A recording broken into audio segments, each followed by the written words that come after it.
You started your career, आपको एक ये पता था बैकग्राउंड में कि एक मदर की फीलिंग क्या होती है। टेक्नोलॉजिकल एडवांस जो आपने देखा है टू ए पॉइंट कि आपने एक वर्ल्ड रिकॉर्ड भी बना दिया। कन्वेंशनल सर्जन जब रोबोटिक सर्जन तक पहुंचा है तो उस जर्नी के बारे में थोड़ा सा बताइए। हमेशा ऑटोमेटिक कार से मत सीखो। Robotic is an automatic car. आपको बिल्कुल फाइन इंस्ट्रूमेंट और बहुत अच्छे कैमरा से दिखाई दे रहा है, आप आराम से कर लोगे। बट अगर गियर वाली कार नहीं आती है तो मुश्किल हो जाएगा।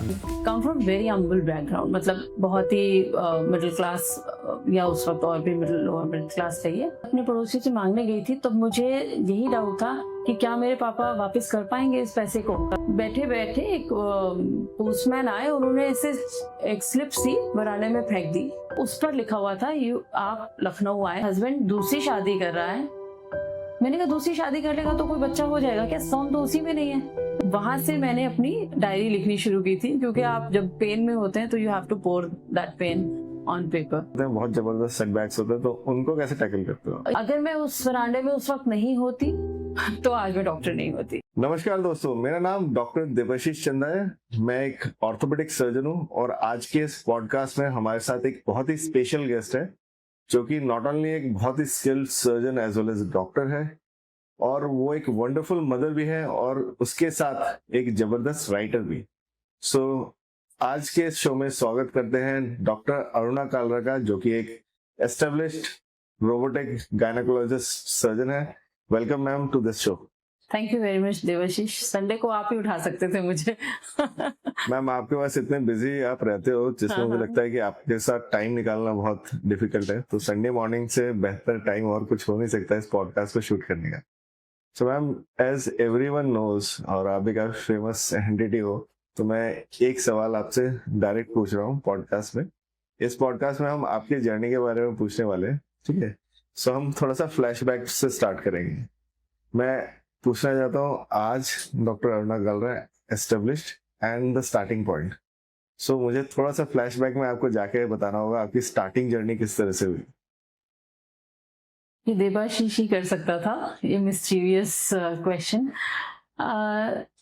तो हाँ, अगर मैं आज से कितने साल पहले 90s और 80s में जब मैंने स्टार्ट किया था बचपन, तो मैं उस अरुणा कालरा को पहचान नहीं सकती हूँ। ओके, बहुत ही इंट्रोवर्ट, बहुत इनसिक्योर एक बच्चा, जो कि मैं गवर्नमेंट स्कूल में पढ़ी थी, और गवर्नमेंट स्कूल में हम लोग साइकिल से जाते थे स्कूल, और सलवार कमीज पहन के आरकंडी का दुपट्टा लगाकर, काफी मेरे ख्याल से मुझे लगता है कि 10 किलोमीटर का रास्ता होगा जो हम रोज जाते थे। और सिर्फ उस जमाने में, जैसे कि 80s में हुआ ही करता था कि अगर आपको या तो बायो ले लीजिए या मैथ्स ले लीजिए, इंजीनियर बन जाइए या डॉक्टर बन जाइए, ठीक है।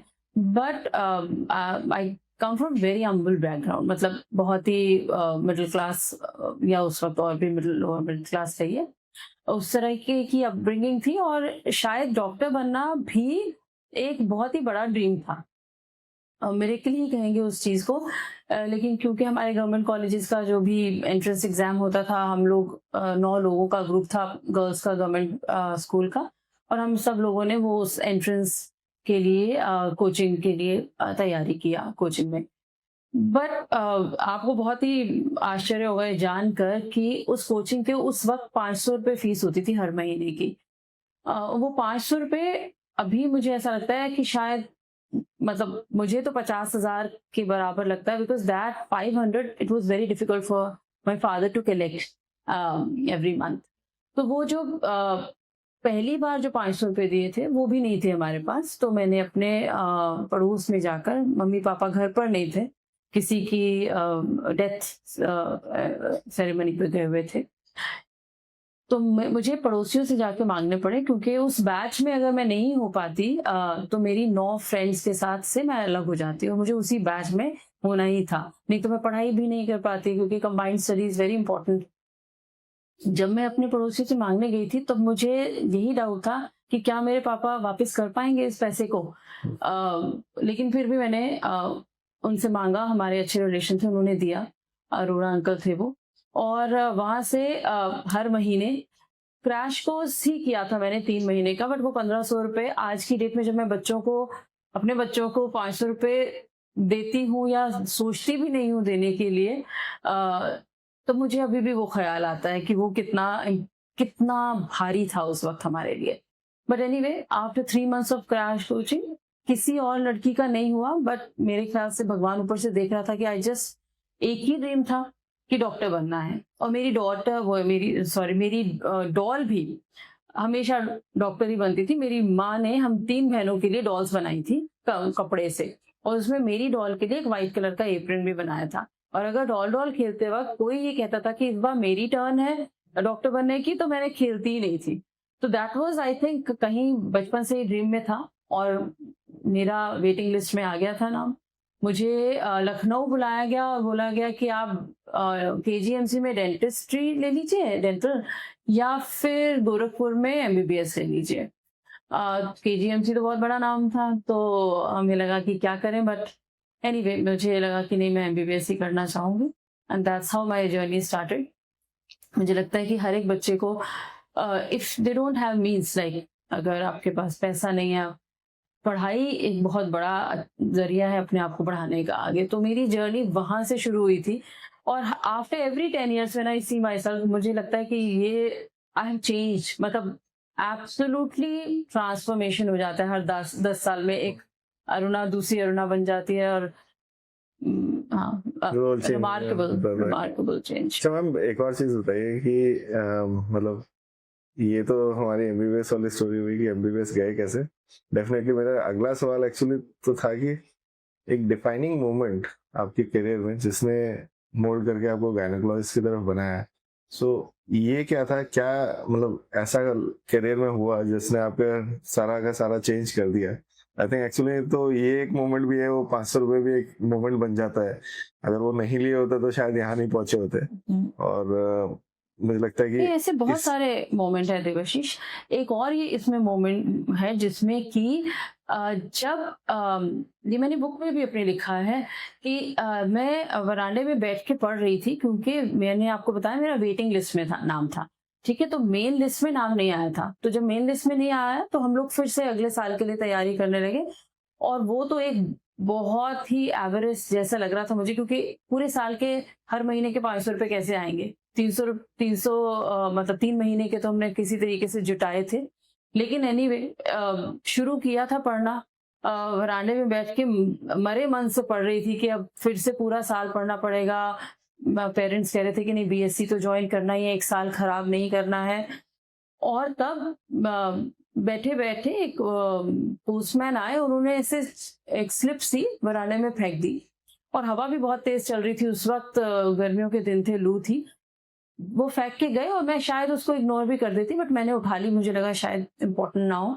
और उस पर एक छोटी सी स्लिप पे तार जैसा स्पीड था, वो उस पर लिखा हुआ था, आप लखनऊ आए तुरंत, आपको बुलाया गया, dean KGMC।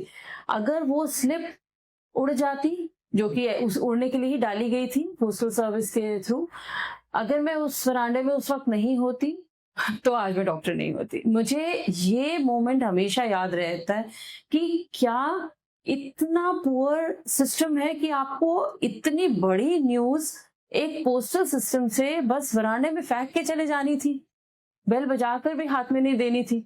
So that was one moment. Another moment, so it's not, see life is not always dramatic, okay, कि भाई ऐसा क्या हुआ था कि आप गायनेकोलॉजिस्ट बनना चाहते थे।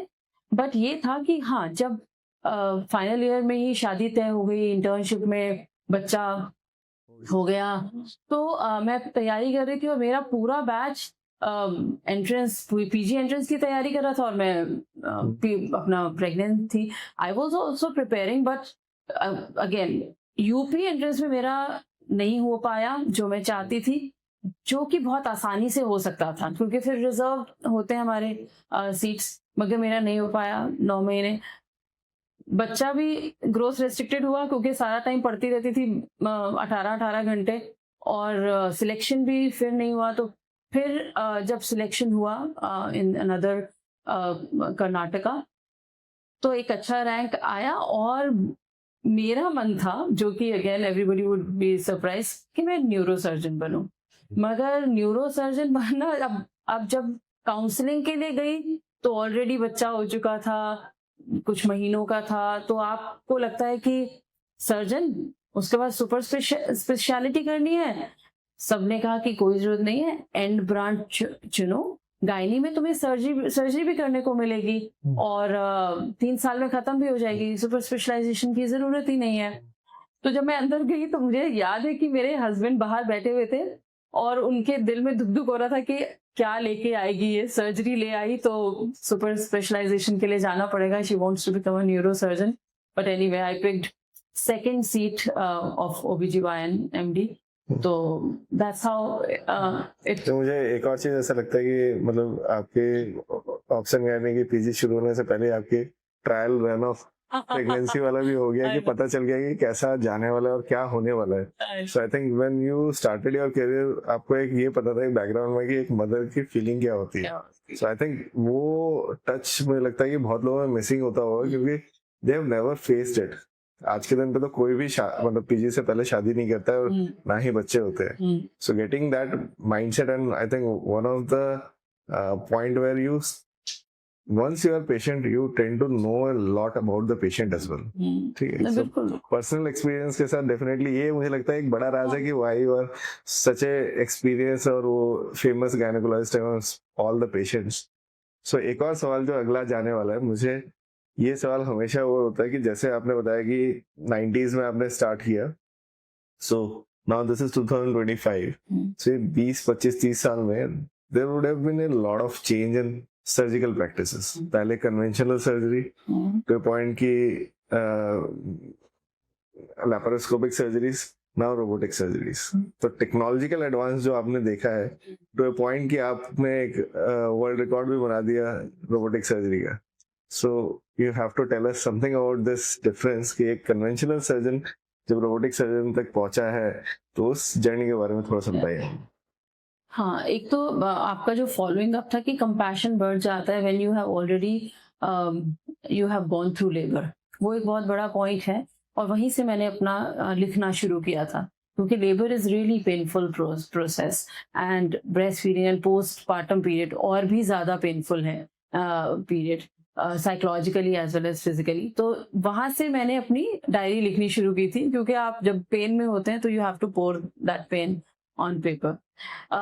और जो दूसरा आपका भी जो क्वेश्चन है कि मैंने जो ट्रांजिशन देखा है ओवर द इयर्स, तो जब हम गवर्नमेंट हॉस्पिटल में काम करते थे तो मुझे याद है कि तब fan and steel incision, transverse incision आया था जिससे कि हम सिजेरियन करना चाहते थे, लेकिन गवर्नमेंट हॉस्पिटल के सर्जन जो कंसल्टेंट होते थे वो वर्टिकल इंसिजन देते थे फ्रॉम नेवल टू डाउन। और हम लोग नया सीखना चाहते थे तो हम लोग चुपके से इमरजेंसी में रात को जब 20-20 सिजेरियन करते थे तो उसमें से 2-3 फैन एंड स्टील कर देते थे, ट्रांसवर्स इंसिजन कर देते थे और फिर वो इंटरप्टेड सूचर्स देते थे और हम लोग सब क्यूटिकुलर लगाना चाहते थे जो दिखे ना पेशेंट को, तो वो भी एक बड़ा चैलेंज था। तो हम लोगों का ये मोटो होता था कि जो किसी ने रात को इमरजेंसी में अगर ट्रांसवर्स इंसिजन लगाया है तो फॉलो अप पेशेंट करेगा लगातार, सीनियर कंसल्टेंट की नजर में नहीं आना चाहिए वो, क्योंकि जिस दिन उसकी नजर में आ गया वो चिल्लाना शुरू कर देते थे राउंड पे, तुम लोग तो चले जाओगे 3 साल बाद पीजी करके, ये फिर हमें रिपीट सिजेरियन करना इनमें मुश्किल हो जाता है, चिपका होता है। और मतलब दे डिडंट इवन वांट, वो वर्टिकल से ट्रांसफर्स पे भी नहीं आना चाह रहे थे, तो लैप्रोस्कोपी तो बहुत दूर की बात है। तो फिर जब हम लैप्रोस्कोपी सिर्फ स्टरलाइजेशन के लिए होती थी उसमें हमारे मेडिकल कॉलेजेस में, जब प्राइवेट प्रैक्टिस में आए तो लैप्रोस्कोपी बहुत जरूरी हो गई थी सीखना, तब भी सब लोग ओपन ही करते थे इनफैक्ट। मगर मैंने अपनी एक सीनियर से पूछा कि देखिए मुझे बहुत मुश्किल लग रहा है लैप्रोस्कोपी, बट क्या आपको लगता है कि जरूरी है करना ही चाहिए? तो शी सेड कि ना 10 साल में सिर्फ लैप्रोस्कोपी रहेगी, and she was in fact very very मतलब बहुत सीनियर थी मुझसे। तो मैंने कहा चलिए ठीक है।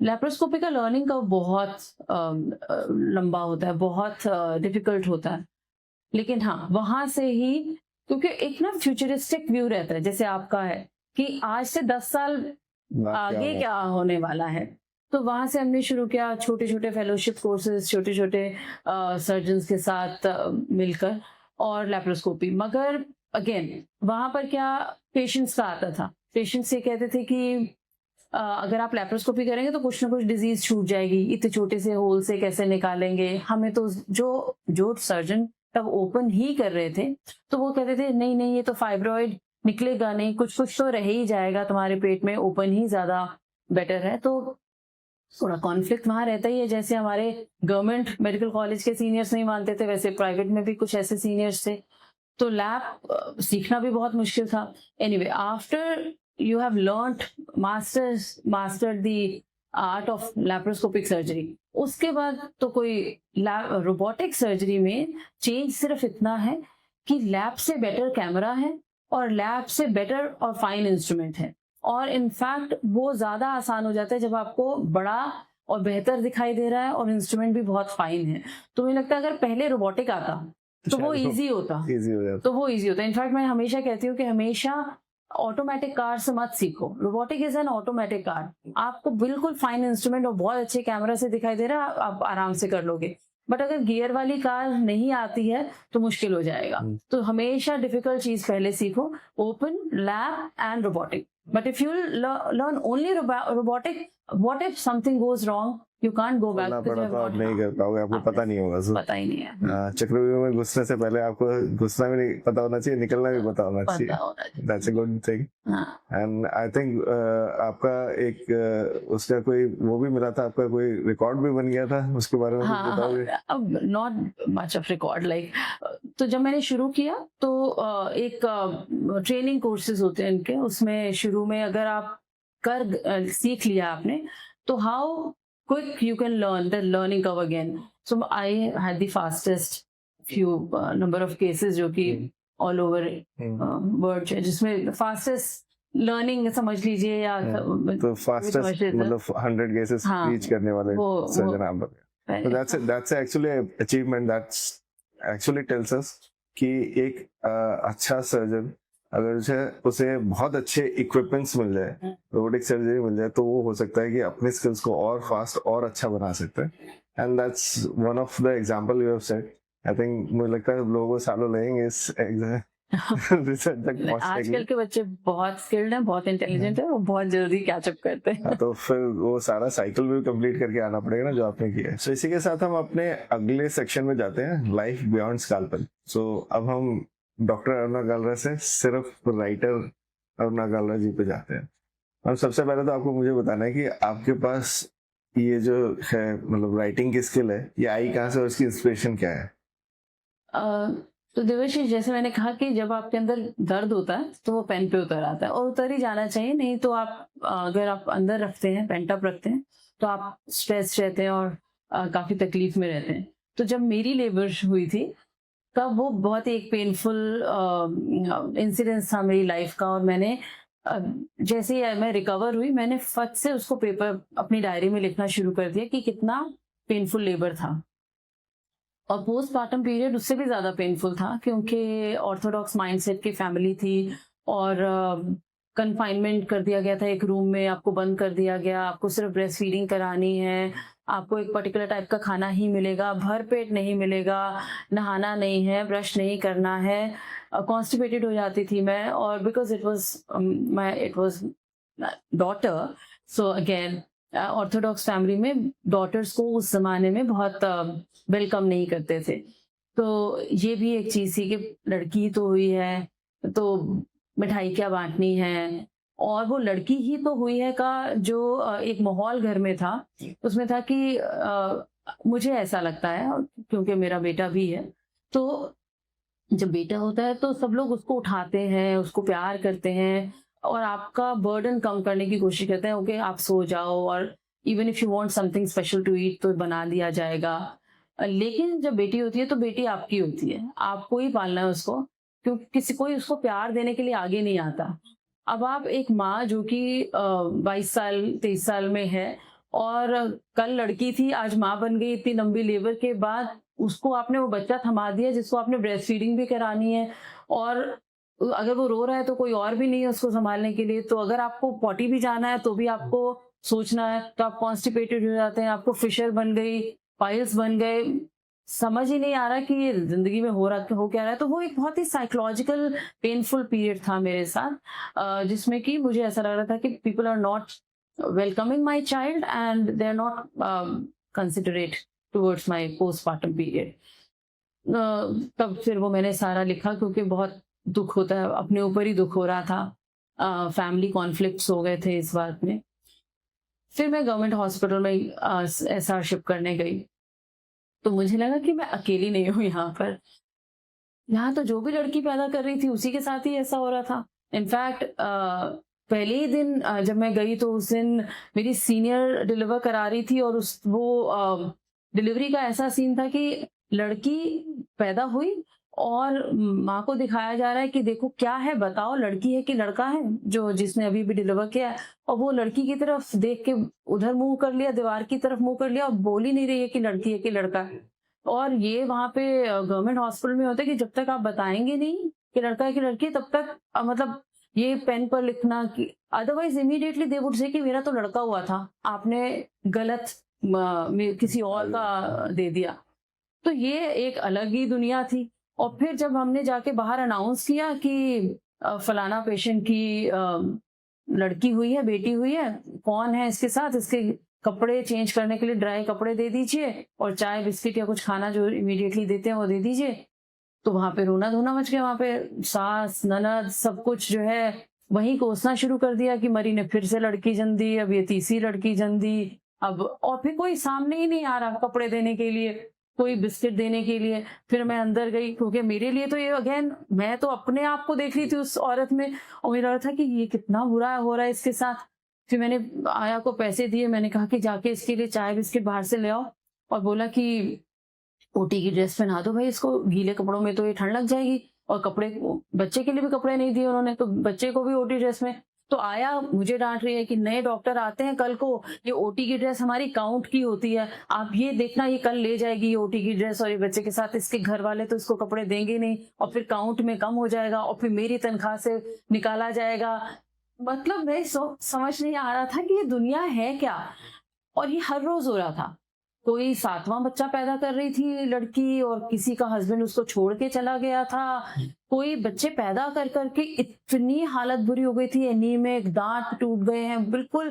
35 साल की उम्र में ऐसे लग रही थी कि जैसे 50 की औरत हो, क्योंकि वो 8वां बच्चा डिलीवर कर रही थी, और सिर्फ इसीलिए क्योंकि लड़का चाहिए था।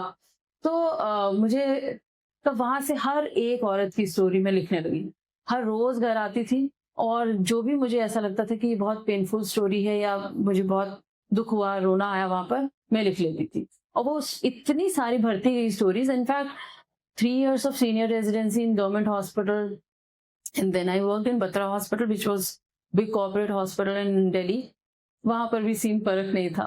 वहां पर बहुत बड़े बड़े इंडस्ट्रियलिस्ट की बहुएं आती थी, बेटियां आती थी, और वो they have different means to have baby boy, or to abort baby girl, or to select to have a sex selection for baby boy.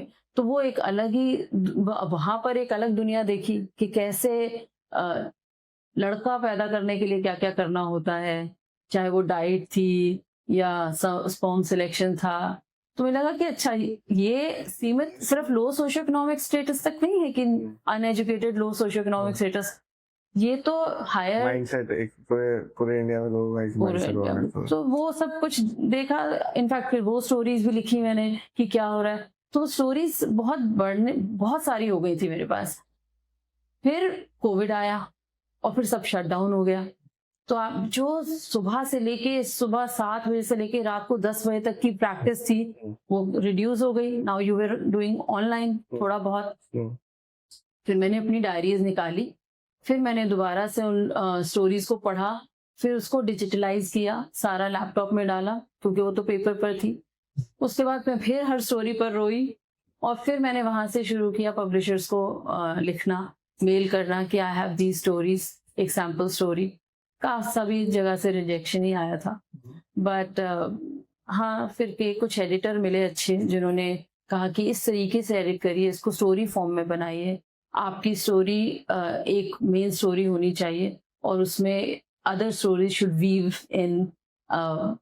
सो मेरी एडिटर थी, 2 एडिटर थी जिन्होंने बहुत काम किया उसको इम्प्रूव करने में और स्टोरी फॉर्म में बनाने में, and then they presented it to publisher and from there on it was published. Great. I think इतनी सारी अगर चीजें होती है ना और इमोशनल इतना सारा कनेक्ट होता है तो आई थिंक राइटर तो बन ही जाएगा। ठीक है, ट्रूली सेइंग। बट मैं विद एवरीथिंग, अभी तो कोविड चला गया है बट आपने उसके बाद भी राइटिंग छोड़ी नहीं। So, मुझे बताओ कि आप उन सारी चीजों के बीच में टाइम कहाँ से निकालते हैं?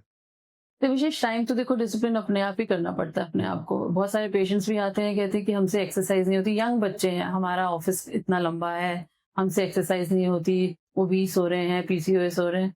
तो मैं कहती हूँ देखिए डिसिप्लिन करेंगे तो सब कुछ हो जाएगा। इनफैक्ट डिसिप्लिन से टाइम निकल आता है, हैपोसाइड वे ऑफ लिविंग से नहीं निकलता है। अगर आपने सुबह मान लिया कि इतने 5 बजे उठना है तो रात को 9 बजे सोना ही पड़ेगा आपको।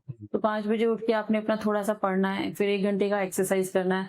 You have so much time कि आपको लगता है कि ये इतना सारा टाइम कहाँ से निकल आ रहा है। तो और दूसरा बात, राइटिंग मुझे इसलिए करनी होती है क्योंकि मुझसे वो जो दुख, इनफैक्ट सी अगर आपकी क्लिनिक पर एक पेशेंट आ रहा है जिसका, अगर एक सिंपल सी स्टोरी बताऊं, जिसके हस्बैंड में नील स्पर्म है, ठीक है, और वो उसके सारे पर्चे देखने के बाद मैंने कहा कि तुम तो ठीक हो, हस्बैंड में स्पर्म नहीं है, तो तुम क्यों इधर धक्के खा रही हो हर जगह, 10 जगह, इतने साल हो गए तुम्हारी शादी को, 10 साल, डोनर स्पर्म से प्रेगनेंसी करो ना, इतना आसान है।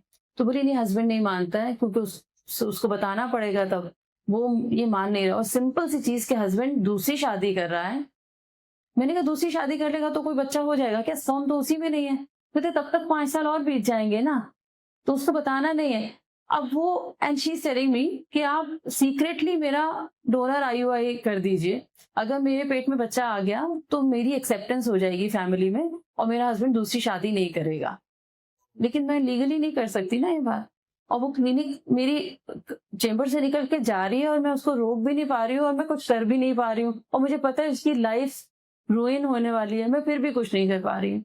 तो वो एक हेल्पलेसनेस जो है वो फिर पेन से पेपर पे निकल आती है।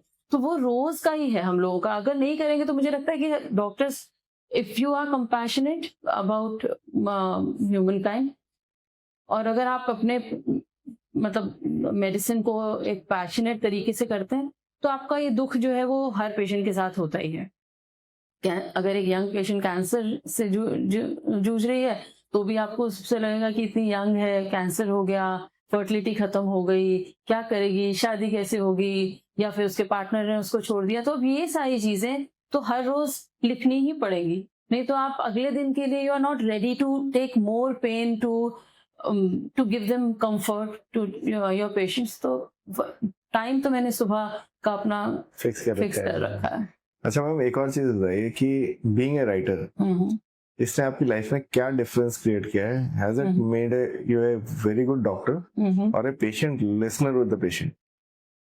आई थिंक जब आप राइटर हो जाते हैं जब एक बार, तब मेरे ख्याल से और भी ज्यादा आपको अच्छा लगता है कि इसकी स्टोरी सुनूं क्या है।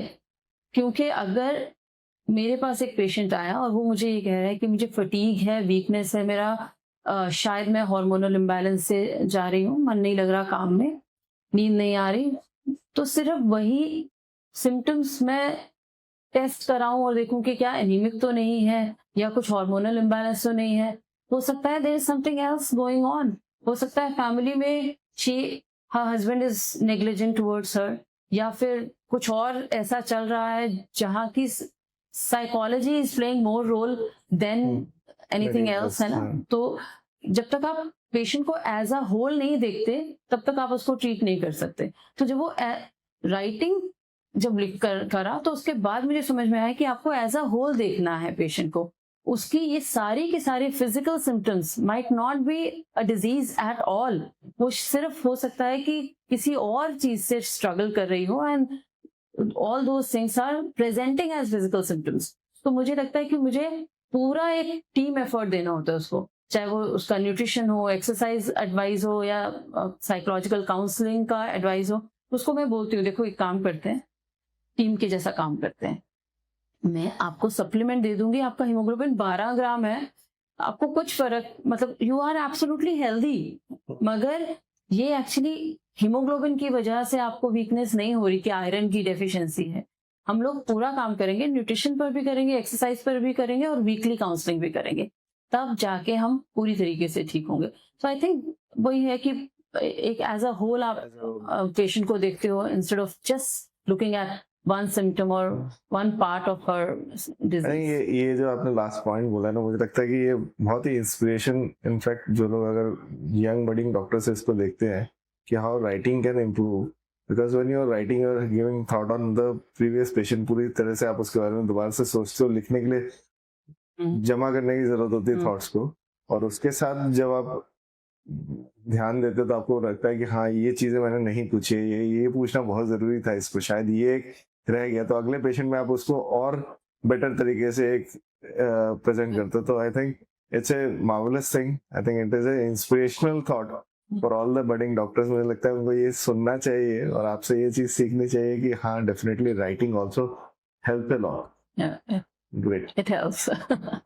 नेक्स्ट सेक्शन जो है वो है वर्क लाइफ बैलेंस का। मैडम, आपने ये तो हमें एक्सप्लेन कर दिया कि वर्क लाइफ बैलेंस बढ़िया से आप मैनेज करते हो, एक ड्यूटी रोस्टर या मतलब डे का प्लानिंग आपने कर रखा है कि मुझे ये टाइम पे ये करना है, ऐसे करना है, ये सारी चीजें तो समझ में आ गई। अब मैं ये समझना चाहता हूँ कि say there is a clash between your professional life, your personal life and your writing life. So इन दोनों के बीच में या तीनों के बीच में कैसे आप उसको मैनेज करते हो अगर क्लैश लग गया है? ओके, सो देवाशीष, ये तो होगा ही, है ना। आपका बच्चा सुबह स्कूल जा रहा है, 7:30 बजे बस है, और उसी वक्त आपकी एक पेशेंट फुली डायलेटेड हो गई है और उसकी डिलीवरी है। You have to have team at home and team in the hospital. और वो टीम ऐसी होनी चाहिए जैसे कि एक आपकी टीम है, मतलब आप उस पर ट्रस्ट कर सकें, स्किल्ड भी होनी चाहिए, रिस्पॉन्सिबिलिटी लेने के लिए भी तैयार होनी चाहिए। मगर एक पेशेंट भी आपका बच्चा ही है जो 9 महीने आपको दिखा रहा है, तो वो अगर फुली डायलेटेड है तो वो भी आप ही को चाह रहा है। और बच्चे के लिए कोई फादर आ जाते हैं कि ठीक है, आज आप छोड़कर आइए इसे स्कूल में। मैंने पूरा अपने दोनों बच्चों को कभी बस नहीं लगाया, क्योंकि वो जो मैं ड्राइव करके छोड़ के आती थी, वो ही एक मी टाइम होता था मेरे बच्चों के साथ, मतलब बच्चों वाला टाइम। तो सुबह जब मैं छोड़ने जाती थी उनके साथ बातें करती जाती थी कि स्कूल में क्या है, आज शो एंड टेल में क्या होगा, फ्रेंड्स के बारे में, और वापस आते वक्त भी उनके स्कूल की जो बातें करते हुए आते थे वो। तो वो एक टाइम बहुत प्रेशियस था मेरे लिए, जो मैं कभी भी किसी केस के लिए नहीं उसको कर सकती थी। तो ये बस बहुत कम होता था कि हाँ, कोई इमरजेंसी है जिसमें मुझे जाना ही पड़ता है और मुझे वो टाइम सैक्रिफाइस करना पड़े। बट हाँ, वहां पर हस्बैंड या मेरी मदर और ड्राइवर, तो बच्चों को कभी मैंने अकेला गाड़ी में ड्राइवर के साथ भी नहीं छोड़ा, ड्राइवर के साथ भी मेरी मदर जाते थे साथ में। तो ये था। और दूसरा, हमेशा ही, मतलब आई एम ब्लेस्ड कि मुझे जिस भी हॉस्पिटल में रही, मेरी जो टीम थी वो बहुत ही स्ट्रांग थी। सब, चाहे वो एनेस्थेटिस्ट हो या मेरे कॉलीग डॉक्टर्स हो, मतलब उन्होंने बहुत अच्छे से मेरा साथ दिया। उन्हें पता होता था कि अगर मैं नहीं हूँ तो they have to take care of my patient जैसे मैं करती हूँ। और एनेस्थेटिस्ट भी हमेशा अकोमोडेटिव रहे मेरे साथ, सर्जन्स भी बहुत अच्छे से अकोमोडेटिव रहे कि अगर मैं नहीं आई तो they would start and then I would pitch in. और एनेस्थेटिस्ट हमेशा ये एक जोक था कि डॉक्टर अर्ना के घर में अगर बच्चे को छोड़ना है या जो नौ दुर्गों का पूजा है, तो इस वक्त मैम को डिस्टर्ब मत करिए, अभी थोड़ी आगे या पीछे कर लीजिए तो आ जाएंगी। क्योंकि मैंने कभी आप 2 बजे भी रात को बुला के सर्जरी करवा लीजिए, मुझे कोई प्रॉब्लम नहीं है। आपकी ओटी 8 बजे शुरू हो रही है और आप 6 बजे मुझे कहना चाहते हैं कि इसके लिए मैं तैयार हूँ, बट प्लीज वो 1 घंटे का टाइम जो है बीच में, चाहे वो मेरी सुबह नौ दुर्गा की पूजा है या मेरे बच्चों को छोड़ने का टाइम है या दोपहर का है, उसमें प्लीज मुझे दे दीजिए। तो आई थिंक वो टीम ने काफी अच्छे से समझा। और बेसिकली एक बहुत अच्छी टीम आपके अराउंड हमेशा थी और होनी भी चाहिए। मुझे भी लगता है कि it is a team job, it is not a basically जैसे ऐसा होता नहीं, क्रिकेट में भी एक स्टार तेंदुलकर है, धोनी है, बट अगर टीम अच्छी नहीं होगी तो वो कभी नहीं जीत सकते, परफॉर्म नहीं कर सकते। एंड आई थिंक ये टीम जो है हमेशा परफॉर्म करनी चाहिए to get a successful result. अच्छा मैम, ये तो हुआ। एक और चीज मैं आपसे पूछना चाहता हूँ कि जैसे बीइंग ए फीमेल सर्जन, ठीक है, अब ये थोड़ा सा ना मतलब आपके उस एंगल पे घुमाने वाला हूँ उसको, ठीक है, कि बीइंग ए फीमेल सर्जन, ठीक है, in a surgical field which is usually thought to be dominated by the male perspective, अगर मैं ज्यादा दूर नहीं, मुझे लगता है कि अपने कॉलेज टाइम में चला जाता हूँ, there were male gynecologists to a point. Now today there are no male gynecologists, कोई gynecology लेता ही नहीं है. From that point of view कि being a surgeon, female surgeon, क्या मतलब ऐसी specific problems आपने face करी जो कि सिर्फ एक लेडी ही फेस कर सकती है, जो आपको लगता है कि इस पॉडकास्ट में बोलना जरूरी है? ओके तो सबसे पहली बात कि फीमेल सर्जन का एक्सेप्टेंस नहीं है. जैसे मैंने जब प्रैक्टिस शुरू की थी, आप सरप्राइज होंगे कि मैं पहली बार एक नर्सिंग होम, मतलब प्रैक्टिस शुरू करना भी अपने आप में एक बहुत बड़ा स्ट्रगल है. तो अब मैं नर्सिंग होम्स में जाके अपना CV देके कि अगर कोई केस होता है तो मुझे बुला लीजिएगा. तो एक सिजेरियन था और डॉक्टर साहब ने मुझे बुलाया नर्सिंग होम के ओनर ने, क्योंकि शायद कोई और सर्जन उस वक्त आ नहीं पा रहा था. रात का टाइम था, मैं गई सिजेरियन करने के लिए गई.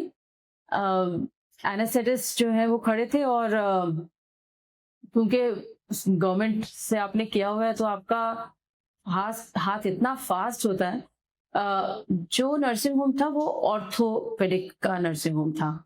वहां पर जो असिस्टेंट था और OT टेक्नीशियन असिस्टेंट होते हैं वहां पे, उसने कभी सिजेरियन देखा नहीं था. और गवर्नमेंट हॉस्पिटल की तरह हमें लग्जरी ऑफ रेजिडेंट डॉक्टर तो मिलती नहीं है आप प्राइवेट प्रैक्टिस में. वो खड़ा था, उसने कहा मैम मुझे कुछ नहीं आता है, बस मैं इंस्ट्रूमेंट दे पाऊंगा, मैंने कभी पेट खोल के देखा नहीं है. टेक्नीशियन ने, मैंने कहा बस तुम खड़े रहो, इंस्ट्रूमेंट देते रहना, मैं अकेले कर लूंगी. आधे घंटे में from skin to skin caesarean was done and anaesthetist was like shocked. एक फीमेल गायनेकोलॉजिस्ट ने सिजेरियन कर दिया बिना, उसने मुझे बोला, उस वक्त एक बहुत फेमस टेक्नीशियन होते थे जो कि हर सिजेरियन में जाते थे, हर नर्सिंग होम में. उसको बुला लें क्या, उसको फोन कर लें क्या? मैंने कहा मुझे किसी की जरूरत नहीं है, आपको किसी को बुलाने की जरूरत नहीं है. वो बहुत शॉक थे क्योंकि उस लड़के को हर नर्सिंग होम में हर गायनेकोलॉजिस्ट बुलाती थी सिजेरियन के लिए, और ये माना जाता था कि गायनेकोलॉजिस्ट बस खड़ी होती थी, सिर्फ बच्चे का हेड निकालती थी, सारा काम वही टेक्नीशियन करता था. वो इतना फास्ट करता था कि गायनेकोलॉजिस्ट को जरूरत ही नहीं पड़ती थी. And that's why every gynaecologist in Gurgaon was comfortable with him. But that was first. And आपको पता ही है कि एक बार एनेस्थेटिस्ट जो कि हर नर्सिंग होम में जाते हैं, वो एक नर्सिंग होम में अगर देख लिया उन्होंने कि ये कर सकती है, उसके बाद तो गुड़गांव में फैल गया कि यार वो तो गायनेकोलॉजिस्ट अब अकेले ही कर लेती है सिजेरियन. मगर हाँ, शुरुआत में लर्निंग इज वेरी डिफिकल्ट, क्योंकि आप गवर्नमेंट हॉस्पिटल में भी जो हमारी फीमेल कंसल्टेंट्स होती हैं, they are not eager to learn, they have no interest to learn. 9 से 5 की अपनी जॉब में वो खुश हैं. लैब इंस्ट्रूमेंट करोड़ों के आए हुए हॉस्पिटल में डस्ट खा रहे हैं, ना उनको सीखने में कोई इंटरेस्ट है, ना उनको सिखाने में कोई इंटरेस्ट है. सर्जन्स अपने इंस्ट्रूमेंट्स लेके अपने सिर्फ जनरल सर्जन अपने सर्जन्स को दिखाते हैं, फीमेल सर्जन को सिखाने में मोस्टली इंटरेस्ट नहीं होता, और अगर इंटरेस्ट होता है तो डिफरेंट इंटरेस्ट होता है. तो वहां पर आपको स्ट्रगल करना पड़ता है कि अगर वो आप डिफरेंट इंटरेस्ट में नहीं है तो कैसे हाउ टू मतलब how to I don't know कैसे उस तरीके से उस हर्डल को पार किया जाए. तो हाँ, ये था सर्जरी सीखना, लैब सर्जरी सीखना. सिखाता कोई नहीं है देवाशीष आज की डेट में. आप कितने भी पैसे लगा लें, कुछ भी कर लें, हैंड्स ऑन कोई नहीं सिखाता है. आपको सीखने के लिए धीरे धीरे गवर्नमेंट हॉस्पिटल में अपने पेशेंट्स में सीखना पड़ता है. आपके अंदर सीखने की ललक होनी चाहिए. मैं सिर्फ ये सोचती हूँ कि देखिए, फीमेल सर्जन्स को वैसे भी कोई समझता नहीं कुछ. अगर आप सीखना चाहते हैं और आपका बहुत मन है तो आपको द्रोणाचार्य मिल जाता है ना. आपकी कितनी इच्छा है, क्योंकि जब आप सीखना चाहते तो आप 10 जगह हाथ पैर भी मारेंगे और 10 जगह ढूंढेंगे भी कि कौन है. मैंने उस जमाने में हमारे एक सर्जन हुआ करते थे, नाम नहीं लूंगी, काफी फेमस लैप्रोस्कोपिक सर्जन थे. बच्चे थे मेरे, छोटे बच्चे, स्कूल जाना ये सब कुछ, मगर वो कभी लुधियाना जा रहे होते थे, कभी जालंधर जा रहे होते थे. तो वो कहते थे, अरुणा अगर सीखना है तो तुम्हें मेरे साथ चलना पड़ेगा, जहां जहां मैं जाऊंगा मुझे शैडो करना पड़ेगा. और मैं सुबह 3 बजे उठ के 4 बजे उनके दरवाजे पे दिल्ली पहुंच जाती थी कि सर 4 बजे निकलेंगे लुधियाना के लिए. गाड़ी में बैठ के जाती थी, उनको सिर्फ असिस्ट करती थी. एक पोर्ट डलवाते थे वो मुझे पूरे उस लुधियाना के ट्रिप में, और एक कोट डाल के मैं खुश हो जाती थी। और आज मैं वो सोचती हूँ तो मैं सोचती हूँ कि आजकल के बच्चे कितने लकी हैं। मतलब मैं खुद हैंड्स ऑन करा रही हूँ अपने बच्चों को जो मेरे साथ, और हम मुझे एक कोट डालने के लिए लुधियाना जाना पड़ता था उस पेशेंट पे करने के लिए, और मैं उनसे बेग करती रहती थी कि सर कोट से आगे तो कुछ सिखा दो। लेकिन वही है कि वो सीखने में, उन्होंने सिखाने में इतना रुला दिया मुझे कि, और फिर भी पूरी तरीके से नहीं सिखाया, जो भी बेसिक्स 2-3 चीजें सिखाई उसके बाद फिर आपने खुद ही सीखना होता है। तो it was difficult, it was really really difficult I would say. आज याद नहीं है, जब आपने याद कराया तो याद आया कि हाँ वो भी दिन थे जब मैं जालंधर के लिए जा रही होती थी गाड़ी में बैठ के, कार में बैठ के, और गंदा सा हॉस्टल होता था जहाँ की मुझे कहा जाता था कि तुम्हें यहाँ रहना है, तो मैं किसी और लड़की के साथ वो शेयर करके उस हॉस्टल में रहती थी फॉर दोस 2-3 डेज बच्चों से दूर, और फिर पोर्ट सीख के आ जाती थी डालना। It was difficult. हाँ, आपने याद तब के टाइम में मुझे लगता है एक और चीज जो मुझे लगता है कि जो पुराने सर्जन्स में होती थी, जो कि इनफैक्ट मैंने अपने कॉलेज टाइम में भी फेस करी है या अपने ट्रेनिंग टाइम में भी, कि people in India they don't want to train. ठीक है, और उनको ये लगता है कि अगर मैं ट्रेन कर दूंगा शायद ये मुझसे बेहतर करेगा और शायद मेरा काम भी ये ले जाएगा। And that's where I think Indian doctors are lacking. लगता है कि ट्रेनिंग इज वन थिंग, जितना आप ट्रेन करते हो आप अपने आप को भी रिफाइन करते रहते हो। ठीक है, if you keep doing the same work आप इम्प्रूव नहीं करते हो। आप किसी को सिखाना शुरू करते हो तो आपको लगता है कि हाँ इसमें ऐसी ऐसी मिस्टेक्स भी हो सकती है जिसको आप रोक सकते हो। मुझे लगता है कि ट्रेनिंग वाला सिनेरियो तो definitely over the time change हो रहा है, हो भी सेल्फिश आई जाएगा। थिंक, मतलब एज अ मतलब हमें मेंटरिंग करना चाहिए जूनियर्स को, अपनी सांस लेके जानी है वो कला, कल का पता नहीं है आपको, तो आपको सिखाना तो चाहिए। और थ्रेट क्यों हो रहे, आपने इतने सालों में जो कमाया वो भी तो, उसको भी तो उतना टाइम लगने वाला है। तो हर एक, एंड वी नो कि पेशेंट्स बहुत है इंडिया में, कोई पेशेंट्स की पेशेंट्स की कमी नहीं है, कोई कमी नहीं। तो उसमें आप, और जिसने आपको दिखाना है वो आपके पास आएगा, और आपके पास इतना टाइम है क्या? आप बताओ, आपके पास सब कुछ आप नहीं कर सकते। आप एक दिन में 50 पेशेंट देखते हो, उससे ज्यादा देख सकते हैं क्या? तो दूसरे को भी देखने दो, दूसरा भी देखेगा, उसको सिखाओगे नहीं तो वो गलत तरीके से देखेगा और फिर गलत ट्रीटमेंट करेगा। That is also frustrating. अगर आप एक सही तरीका नहीं सिखा रहे हो तो गलती तो सीखेगा जूनियर। और बहुत सारे गायनेकोलॉजिस्ट और बहुत सारे सर्जन्स आई वुड से ऐसे हैं जो कि खुद भी गलत कर रहे हैं, उनके जूनियर्स भी गलत सीख रहे हैं। You have to learn the right thing, you have to teach the right thing and don't be threatened. कल को I'm convinced with this कि you have to let go। ठीक है, कभी कभी क्या होता है, मैंने एक चीज सीखी है कि रेत को जितना जोर से दबाएंगे ना उतना कम ही हाथ में आती है। तो सबके लिए एडवाइसेस है, सारे सर्जन्स के लिए, teach your juniors and the moment you tend to teach them you also learn a lot from them and then you improve, and that's where I think India was lacking। and जैसे आपने अपना story सुनाया लुधियाना वाला, मुझे लगता है कि over the time people are understanding now कि सब कुछ हम नहीं कर सकते, टीम एफर्ट होनी चाहिए and it has to be a team play जो कि सक्सेसफुल रहता है और आगे आपको भी सक्सेस तक लेके जाता है। बिल्कुल बिल्कुल। यू हैव टू अपनी आर्ट को, आपको और यंगर जनरेशन को, अपनी लेगेसी को तो बढ़ाना ही है। एक that's a good thing and that's why I started She Operates। I don't know whether you know what। So next section है पर्सनल टच का। मैम आपको ये बताना है कि एक पूरा दिन अरुणा कालरा जी का कैसा होता है? तो मेरा दिन सुबह 4:30 बजे स्टार्ट होता है। अगर अलार्म मुझे नहीं उठाता तो मैं अलार्म को उठा देती हूँ, और 4:30 बजे उठ के सबसे पहला काम में आई लव माई टी, चाय पीती हूँ और साथ में मैं अपनी बुक पढ़ती हूँ। चाय बनाता कौन है? मैं ही बनाती हूँ, मुझे अपने हाथ की पसंद है। तो और सबसे पहले मैं बुक पढ़ती हूँ, बुक से ही स्टार्ट करती हूँ अपना दिन, क्योंकि और कोई उतना फ्रेश टाइम नहीं होता बुक पढ़ने का। कोई भी बुक हो, चाहे वो टेक्स्ट बुक अपने कोर्स की हो या बहुत सारी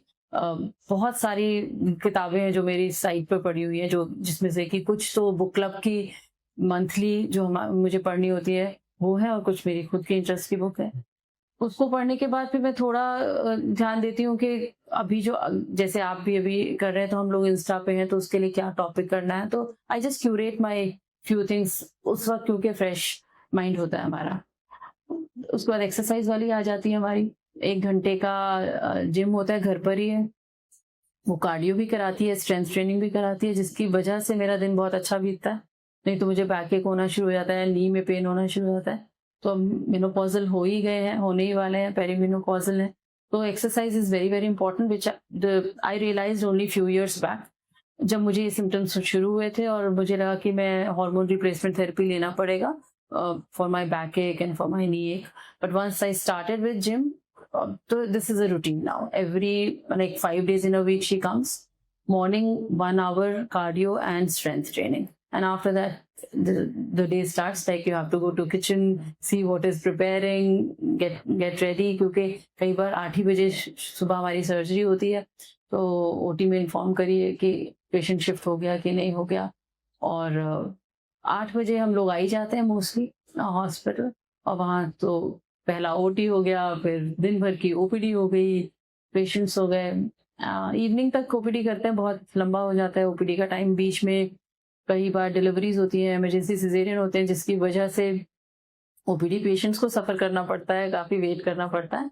but I love my day.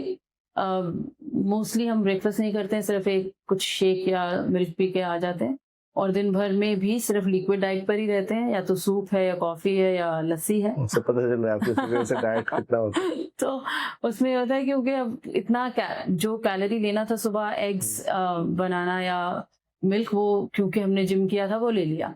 उसके बाद सारा दिन ज़्यादातर बैठने का होता है, इतना कार्बोहाइड्रेट डाइट की ज़रूरत नहीं होती, तो एक इवनिंग मील इज़ इनफ। तो इवनिंग तक पेशेंट्स देखते हैं, और उसके बाद अगेन इन द इवनिंग। अगर शाम को जाते जाते आपके पास पढ़ने की या और कुछ दिमाग में करने की इच्छा नहीं होती, online I don't like, TV I don't like. I once upon a time I loved TV, मगर अब दिमाग थक जाता है, तो सिर्फ वही अनवाइंड करती हूँ बैठ के फैमिली के साथ। डॉग है मेरे पास वो जैसे ही मैं घर पहुंचती हूँ, वो फट से भाग के मेरे बेड के ऊपर चढ़ जाता है कि अब मैं उसको प्यार करूंगी बेड पर। तो हम थोड़ी देर लेटे रहते हैं, एक दूसरे को प्यार करते रहते हैं, डॉग को मॉम के साथ थोड़ी देर बैठते हैं, बच्चे आ जाते हैं उनके साथ बैठते हैं, and that's it. Like TV वगैरह नहीं, I just don't like. And again I sleep very early. If I reach home at 8, by 8:39 I sleep. कभी कभी लेट होता है, बट बहुत ज़्यादा टाइम लेट नहीं होता है। पार्टीज में जाने का अब ख़त्म हो गया, but I have done my share of fun. मैंने लेट नाइट पार्टीज की है, 4-4 बजे तक आई हूँ, खूब मस्ती भी की है, डांस भी किया है, सब कुछ किया है। मगर आई थिंक अभी कुछ साल से, 8 साल से शायद कम हो गया। सो मैम, एक और सवाल मैं पूछना चाहता हूँ आपसे कि आप अपने बच्चों में क्या सिमिलर टाइप के अपना देखना चाहते हो, या सेम टाइप का प्रोफेशनल एंथुसियाज्म देखना चाहते हो? क्या आप उनको ट्रेन करते हो, किस तरह से ट्रेन करते हो, क्या बोलते हो उन्हें कि क्या करना चाहिए उन्हें आगे? मुझे ऐसा लगता है कि बच्चे, आजकल के बच्चे इंटेलिजेंट भी बहुत हैं। उनको they are very well aware around जो भी उनके सराउंडिंग्स हैं, और दे आर स्मार्ट पीपल। और मेरे दोनों बच्चों को जो लाइफ स्किल्स हैं वो तो आप, क्योंकि मुझे मैं हर एक जनरेशन से कहती हूँ कि मैं 50 की हो गई, तो मुझे और आप में सिर्फ इतना ही डिफरेंस है कि वो 50 सालों का एक्सपीरियंस है मेरे पास। बाकी smartness, intelligentsia, skill you might be having better than me, okay, but that experience of life, वो ट्रेजर है मेरे पास। कैसे डील करना है, किस सिचुएशन में डील करना है, वो मैं आपको समझा सकती हूँ। और मुझे ऐसा लगता है कि दोनों ही बच्चे बहुत, क्योंकि दादी नानी के साथ पले हैं, उनके अंदर वो सब बड़े लोगों की इज्जत करना और संस्कार भी बहुत अच्छे हैं।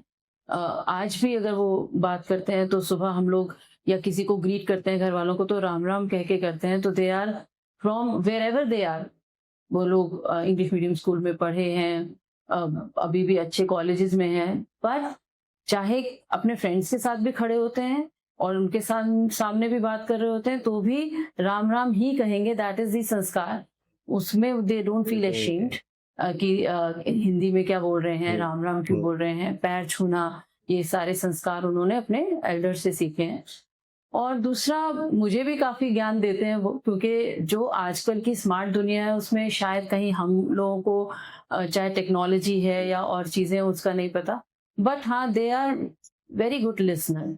मैं किसी दिन अपनी बेटी के साथ वॉक करती हूँ, किसी दिन अपने बेटे के साथ वॉक करती हूँ अपनी सोसाइटी और पार्क में, उनकी सुनती हूँ, अपनी सुनाती हूँ। तो एक दिन मुझे याद है मेरा बेटा, जब मैं अपनी बातें बता रही थी उसे, जो ज्ञान दे रही थी उसे कि ऐसा करना चाहिए, यहाँ पे ऐसा करना चाहिए, तो बोला कि मम्मा आपके पास इतना ट्रेजर है, इसको कहीं डाल दीजिए, क्योंकि जब कहीं होगा तो हम उसको बार बार पढ़ पाएंगे, आप इससे बहुत कुछ कमा सकती हैं, आपको पता है ये? मैंने कहा अच्छा, कहते ये जो ट्रेजर है ना, आप ये अगर एपिसोड्स में भी बना के डाल देंगी कहीं पे, तो इससे आपको बहुत पैसा मिलेगा। इतना ट्रेजर किसी के पास नहीं होता जो आपके पास एक्सपीरियंस का है। तो मुझे वो सुन के बहुत अच्छी लगी बात कि दे value those whatever lessons I am telling. तो आई थिंक आई जस्ट एक अच्छा ह्यूमन बीइंग बना दिया उनको। और डर तो हर एक माँ के मन में रहता है कि अगर मैं चली जाऊंगी तो कैसे करेंगे, बट मुझे ऐसा लगता है कि I am relieved that they are good human beings, और बहुत ही डाउन टू अर्थ है और बहुत अच्छा पढ़ लिख गए हैं, education wise they are very good. एक सवाल मैं और पूछने वाला हूँ आपको कि now we all know that आपकी बेटी भी गायनेकोलॉजिस्ट है, ठीक है? सो बेटी को भी आप ट्रेन कर रहे हो अपने अंदर एज ए गायनेकोलॉजिस्ट, ठीक है? So what is the difference between that बेटी इन हॉस्पिटल एंड बेटी एट होम? ठीक है, क्योंकि there are other doctors getting trained under you as well, तो उसमें कोई पार्शियलिटी तो नहीं होती है? कोई ऐसा तो नहीं होता कि आप अपनी बेटी को ज्यादा सिखा रहे हो, बाकी को नहीं सिखा रहे हो? या मेरे साथ के रेजिडेंट्स आपको ज्यादा अच्छे से बता पाएंगे। बेटी उल्टा ये फील करती है कि मुझे ज्यादा डांट पड़ती है। तो एक दिन वो मेरे सामने बैठी हुई थी ओपीडी में और फोन पर लगी हुई थी, तो मैंने उसको फोन पर ही व्हाट्सएप मैसेज किया। मैंने कहा आप फोन पर लगे हो और ध्यान नहीं दे रहे, शायद पेशेंट के साथ में बात कर रही हूँ। तो फोन पर से बोला कि मैं आपके पेशेंट का ही मैसेज का रिप्लाई कर रही थी जिसने मुझे मैसेज किया है। तो घर हॉस्पिटल में वो बहुत ही रिस्पेक्ट करती है मेरी, बिल्कुल एज अ सीनियर मुझे हर एक पेशेंट के बारे में फ्रॉम ए टू जी बताएंगी, ऑर्डर्स लेंगी। और जब वो मुझसे पहले आती हैं हॉस्पिटल और मेरे बाद जाती हैं हॉस्पिटल से, और जब घर में आके मेरी मम्मी या उसके फादर पूछ रहे हैं कि भाई वो नहीं आई अभी तक, तो मैंने कहा वो जूनियर है, काम कर रही है, मैं काम करके आ गई हूँ, सर्जरी करके आ गई हूँ, वो नोट्स डाल रही है और राउंड्स लेगी, उसके बाद आएगी। So that's how it is. But when she comes home, she is daughter. It's like मेरा अभी तक ये बनाया क्यों नहीं है आपने? I needed this. I told you कि मुझे इवनिंग में ये चाहिए या मॉर्निंग में ये ब्रेकफास्ट चाहिए या उसके कपड़े प्रेस होने चाहिए उसकी चीजें। घर पे बेटी बॉस है और वहाँ पे आप बेटी बॉस है, and I love that she maintains that. Hospital में जाके she is totally different. She's quite junior and she maintains that difference. वहाँ पर जो मेरी उससे सीनियर मेरी एसोसिएट है, उनकी भी जूनियर बन के रहती है, उनसे भी ऑर्डर्स लेती है, मगर घर में आके फिर वो क्वीन बन जाती है, मेरी प्रिंसेस बन जाती है। वो सब कुछ मम्मा से कहती है कि मुझे अब ऐसा चाहिए, अब आपने अपनी बॉसी दिखा दी, अब मैं अपनी बॉसी दिखाऊंगी। So नेक्स्ट जो हमारा चैप्टर है वो है रिफ्लेक्शन एंड एडवाइसेस का, ठीक है? सो मैम, सबसे पहला एक आपको मैं बहुत बड़ा चैलेंज देने वाला हूँ कि हमने एक टाइम मशीन बना ली है, ठीक है? इस टाइम मशीन में मैं आपको वापस भेज रहा हूँ अपने ही सेल्फ में, ठीक है? You need to go back somewhere where you want to give yourself advice so that you change something in your present. तो क्या होगी ऐसी चीज जिसपे आप ऐसा कुछ करना चाहोगे? सो देवाशीष, आई डोंट थिंक ऐसा कुछ भी है जो मैं चेंज करना चाहूंगी, ठीक है? एक तो मुझे ऐसा लगता है कि जो भी फ्लो ऑफ लाइफ रहा, जो भगवान ने हमारे लिए क्यूरेट किया, वो बहुत सोच समझ के किया। आज की डेट में हम जो देख रहे होते हैं, भगवान उससे ज्यादा ऊपर से देख रहा होता है, तो उसे बहुत दूर का दिखाई दे रहा होता है। तो जो भी चीज मैं अभी भी आज भी कहती हूँ कि जो भी चीज मुझे लग रहा है कि आज सही है, बट वो वैसा नहीं हो पा रहा है जैसा मैं चाह रही हूँ, तो शायद भगवान उससे ज्यादा अच्छा देख पा रहा है और वो मेरे लिए जो अच्छा है वो करेगा। And that is why this was the mantra from very beginning in my life. Go with the flow. जिस सिचुएशन में जहां पर भी होती थी, मैं वहीं पर मस्ती भी कर लेती थी, मजे भी करती थी और उसको एंजॉय भी करती थी। कभी भी मैंने लाइफ को लेकर क्रिब नहीं किया, ये ऐसा क्यों। अब लाइक ठीक है ऐसा है तो इससे ही बेहतर निकालना है। तो जब मैंने कहा कि जब मैं पोस्टमार्टम पीरियड में दुखी हो रही थी तो मैंने लिखना शुरू कर दिया और आज देखिए उसकी बुक बन गई। तो और मेरे फादर जो मतलब मेरे फादर ने जो मुझे सिखाया नथिंग इज इम्पॉसिबल, एक तो एक सिर्फ वर्ड होता है, उन्होंने सिर्फ एक सेंटेंस नहीं बोला था कि नथिंग इज इम्पॉसिबल, जो आप चाहते हो वो मिल जाएगा। वो लाइफ में भी ऐसे ही थे, उन्होंने कभी भी ऐसा हर्डल नहीं हुआ विद लिमिटेड मीन्स। वो हर एक को चार्म कर लेते थे, हर एक को चार्म करके दोस्त बना लेते थे और हर एक काम भी निकल जाता था आसानी से। तो वो मैंने उनसे लर्निंग सीखी कि हर एक को प्यार करिए, आपको प्यार वापस मिलेगा, जितना केयर करोगे उतना वापस मिलेगा। तो अगर आप गुडनेस आप यूनिवर्स में देते हो तो आपको गुडनेस ही वापस मिलेगी। और वो जो एक रफी का सॉन्ग है कि मैं जिंदगी का साथ निभाता चला गया, वो song is the Mantra of my life. मैं फ्लो के साथ चलती गई, जहां जैसे हुआ उसका बेटर। अगर बहुत डिफिकल्ट सिचुएशन थी तो उसमें और क्या बेटर कर सकती हूँ। मुझे मतलब लगता है कि मैं ऑल इन ऑल आपको ये बोलूं कि आप जब बैक तो गए जाके हाँ। भी कुछ चेंज नहीं कर पा रहे हो, तो you are actually living a perfect life which you always wanted. I think perfect life is nothing, Devashish. It's मतलब like you whatever have it is to you make हाँ, your life you perfect. don't want to change anything, that means It whatever was you have difficult. It was difficult, but without difficulties, इतना देखिए अगर आप बहुत मारते नहीं है सोने को तो वो चमकता भी नहीं है, ऐसा कहा जाता है ना कि जितना ज्यादा आप ठोक बजाते हैं उतना ज्यादा shine आ निखर जाती के आता है। तो वो difficulties were important in life. आज के बच्चों को अगर आप स्पून फीडिंग कर दोगे और बहुत सिक्योर एनवायरनमेंट में रखोगे, बहुत प्रोटेक्टिव एनवायरनमेंट में रखोगे, तो आप समझोगे कि वो अच्छे अडल्ट नहीं बन पा रहे हैं, वो बेचारे झेल नहीं पा रहे हैं दुनिया की डिफिकल्टीज को। तो मेरे ख्याल से डिफिकल्टीज बहुत जरूरी है। दुख होता है हम माँ बाप को बच्चों को दुखी देखकर, किसी से मार खाते हुए देखकर, फेल होते हुए देखकर, मगर अगर वो आज ये नहीं होंगे तो 10 साल में वो सक्सेसफुल भी नहीं होंगे। राइट। बट ये बताओ मैम, आप अपनी इतनी सारी मोटिवेशन लाती कहाँ से? ये तो बताना पड़ेगा कि बाकी लोगों को भी इससे इंस्पिरेशन लेनी। कहीं से लानी जरूरी होती है क्या? आई थिंक यहाँ पे सिर्फ इतना कहूंगी, देखिए मोटिवेशन तो आप अपने लाइफ में एक एटीट्यूड बना लेते हो, जीने का एक एटीट्यूड होता है, सबका एक पॉजिटिव एटीट्यूड होना ही चाहिए आपको जीवन के प्रति। और जो भी डिफिकल्टीज हैं उसको डिफिकल्टी ना समझ के एक चैलेंज समझ के उसको उसके आगे जाना चाहिए। हर एक चीज आपको या तो सिखा के जाएगी, अगर फेल भी हो जाओगे तो कुछ ना कुछ सिखा के जाएगी। तो और पढ़ना बहुत जरूरी है। अगर लोग नहीं पढ़ रहे हैं, आजकल के बच्चे बहुत ज्यादा सिर्फ ऑनलाइन करते हैं, तो मुझे लगता है कि पढ़िए, क्योंकि जब आप पढ़ रहे होते हैं किसी ऑथर को, तो वो बुद्धिजीवी एक ऑथर ने अपना दिमाग उसमें उड़ेला है, कितनी सारी बातें आपको एक एक लाइन में बहुत ज्ञान मिल रहा है। तो बहुत सारे ऑथर्स को पढ़िए, वहां से आपको बहुत पर्सपेक्टिव चेंज हो जाता है आपके लाइफ जीने का। मोटिवेशन तो आपको हर एक चीज से मिल सकती है देवाशीष, आपको एक पेशेंट से मिल सकती है, एक छोटे मैं कह रही हूँ एक competence is attractive I should say, कि अगर एक छोटे से छोटा काम करने वाला अपना काम बहुत अच्छे तरीके से कर रहा है तो आप उससे भी मोटिवेट हो जाते हो, है ना। तो मोटिवेशन तो आपको कहीं से भी मिल सकता है। अच्छा, सेटबैक्स अगर होते हैं, बहुत जबरदस्त सेटबैक्स होते हैं, तो उनको कैसे टैकल करते हो? तो सेटबैक, तो सबसे बड़ा सेटबैक तो मेरे जीवन में मेरे फादर का चले जाना था। ही वॉज जस्ट 50 भी नहीं पहुंचे थे। और हम लोगों को ऐसा लगता था क्योंकि हम लोग बहुत ही प्रोटेक्टेड एनवायरनमेंट में थे, लिमिटेड मीन्स से, एक घर था, मम्मी थे, पापा थे, दादी थी, और दुनिया क्या थी हमें पता नहीं था क्योंकि वो बहुत सिक्योर रखा हुआ था उन्होंने। जब दुनिया से बाहर निकले, जब वो नहीं रहे, तो अब समझ में आया कि अच्छा लड़कियां होना होता है। हम लोग लड़कियां थे मगर हमने कभी सोचा नहीं था कि हम लड़कियां हैं, क्योंकि फादर तो हमें बच्चों की तरह पालते थे, लड़की लड़का जैसा तो कुछ था ही नहीं वहां पर।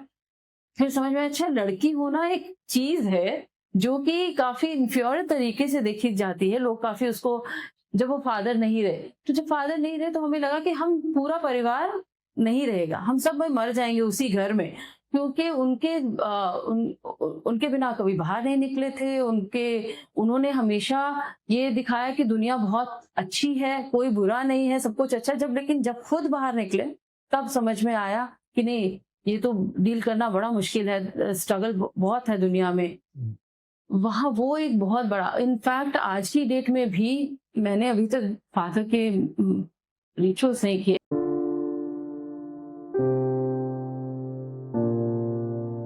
तो लास्ट सेक्शन में मैडम अब एक बहुत ही इम्पोर्टेंट सवाल आपको पूछने वाला हूँ, वो है कि आप बीइंग ए लीडर, मतलब एक फीमेल में, एक लेडीज में ना एक बहुत बड़ा वो है कि जो कि सारे काम करके सक्सेसफुल है और सबके बीच में एकदम बढ़िया से टैकल करके चल रहा है। अब बहुत सारे ऐसे लोग हैं जो डॉक्टर है, फीमेल डॉक्टर्स है, फीमेल सर्जन्स है, फीमेल लॉयर्स है, कॉर्पोरेट ऑफिस में काम करते हैं, सीईओज है। तो उन सबके लिए जो उनके जैसा बनना चाहते हैं या वो है भी, उनके लिए आपकी लाइफ से क्या एडवाइस आप एक देना चाहते हो जिससे कि जो आपको देख रहे हैं वो भी आपकी तरह आगे सक्सेसफुल बन सके? ओके देवाशीष, आपको टीम वर्क करना है। घर में एक टीम होना है जो आपकी फैमिली है, चाहे वो आपकी मदर है, मदर इन लॉ है, फादर इन लॉ है, हस्बैंड है, और आपकी हाउस हेल्प भी हो सकती है। सबको पता होना चाहिए, like you should be caring towards them, you should take responsibility of their needs and they would be helpful towards you. अगर आपके पास एक स्ट्रॉन्ग टीम है घर में, तो अगर आप 7 बजे उठ के जाना चाहते हैं तो आप कोई somebody is pitching in आपके बच्चे को तैयार करके स्कूल में छोड़ने के लिए, तो हर जगह एक टीम का बहुत बड़ा रोल है। घर पर मेरी टीम हमेशा रही है, मेरे इन-लॉज बहुत अच्छे थे, मेरी मदर मेरे साथ थी तो बच्चों को केयर करने के लिए, और मेरे हस्बैंड भी बहुत कोऑपरेटिव हैं, तो कहीं ना कहीं वो टीम थी। अब मेरी ड्यूटी जो थी वो मैं निभा ही रही थी, but sometimes if there was an emergency और I was not there, they were pitching in and doing. Same way you have a team, you should have a team at your work place also. अगर वहां पर भी आप सबकी help करते हैं और जब उनको जरूरत है आप एक्स्ट्रा आवर्स उनके लिए हैं, एक्स्ट्रा ड्यूटीज आप उनके लिए कर रहे हैं, तो आपके लिए सब करने को तैयार होते हैं। अगर आपकी एक अच्छी टीम है, और as a female surgeon, as a female employee, आपको और फीमेल कॉलीग्स के साथ अंडरस्टैंडिंग बनानी होगी, क्योंकि उन्हें भी आपके जैसा, कभी उनका बच्चा बीमार है, कभी उनको स्कूल जाना है, कभी उनकी पीटीएम है, कभी आपकी है। तो अगर आप सब लोग एक फीमेल ग्रुप बना लेते हैं, एक सपोर्ट ग्रुप बना लेते हैं, तो शायद सबके लिए बढ़ना भी आसान होगा, काम भी आसान हो जाएगा। Instead of fighting amongst themselves, एक फीमेल को, मुझे लगता है, दूसरी फीमेल को सपोर्ट भी करना चाहिए और बढ़ाने के लिए भी आगे आना चाहिए। और आपको अपनी सक्सेस के लिए लर्निंग भी कभी नहीं छोड़नी है। नया कोर्स आ रहा है, नया कोई स्किल है, तो उसको प्लीज डेवलप करिए। डिसिप्लिन अगर आपकी लाइफ है तो आप उसमें से जरूर 1 घंटा निकाल लेंगे जिसमें कि आप एक नई स्किल डेवलप कर सकते हैं, और उसके जरिए आप आगे you will be stepping up the ladder in your career. I think team work is really team और टीम का लीडर, आपको एक बहुत अच्छा लीडर होना चाहिए जो उसकी बहुत ज्यादा सेंसिटिव अपनी टीम मेंबर्स के लिए भी हो। Definitely yes, a woman should help another woman so that they can together grow. That's great.